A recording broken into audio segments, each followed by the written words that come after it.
السلام علیکم۔ آپ دیکھ رہے ہیں جی ولاو ایچ ڈی ٹی وی اور میں ہوں سلیم طاہر۔ ایک نظر ڈالتے ہیں آج کی نیوز پر۔ وزیر اعلیٰ پنجاب سردار عثمان بزدار کی زیر صدارت اعلیٰ سطح کا اجلاس۔ محکمہ آبپاشی کی منصوبوں پر پیش رفت کا جائزہ لیا گیا۔ وزیر اعلیٰ عثمان بزدار کی محکمہ آبپاشی کی جاری منصوبوں پر کام کی رفتار کو مزید تیز کرنے کی ہدایات۔ حکومت محکمہ آبپاشی کی منصوبوں کی مقررہ مدت میں تکمیل کے لیے پورا سپورٹ کرے گی۔ نہروں سے غیر قانونی پمپس کے ذریعے پانی نکالنے کو روکنے کے لیے مؤثر اقدامات اٹھانے کا فیصلہ کیا گیا۔ وزیر اعلیٰ عثمان بزدار کی rules for extension of canal command areas کا جائزہ لینے کے لیے کمیٹی تشکیل دینے کی ہدایات بھی کی۔ کمیٹی اس ضمن میں اپنی حتمی سفارشات جلد پیش کرے گی۔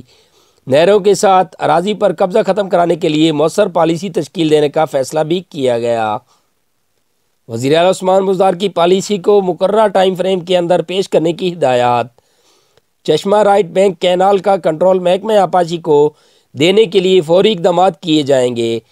اس ضمن میں سمری کو جلد حتمی شکل دی جائے گی۔ چوبارہ برانچ فیز 2 کے منصوبے کے لیے وسائل فراہم کرنے کی ہدایات بھی کی۔ ڈیولپمنٹ پروجیکٹ کے تحت گینگ کے نالہ کی بحالی کے منصوبے پر بھی فوری کام شروع کیا جائے گا۔ لالو ڈیرہ شاہ کی سپر تعمیر جلد شروع کی جائے گی۔ آبیانہ کی وصولی الیکٹرانک سسٹم کے تحت کرنے کی اصولی منظوری بھی دی گئی۔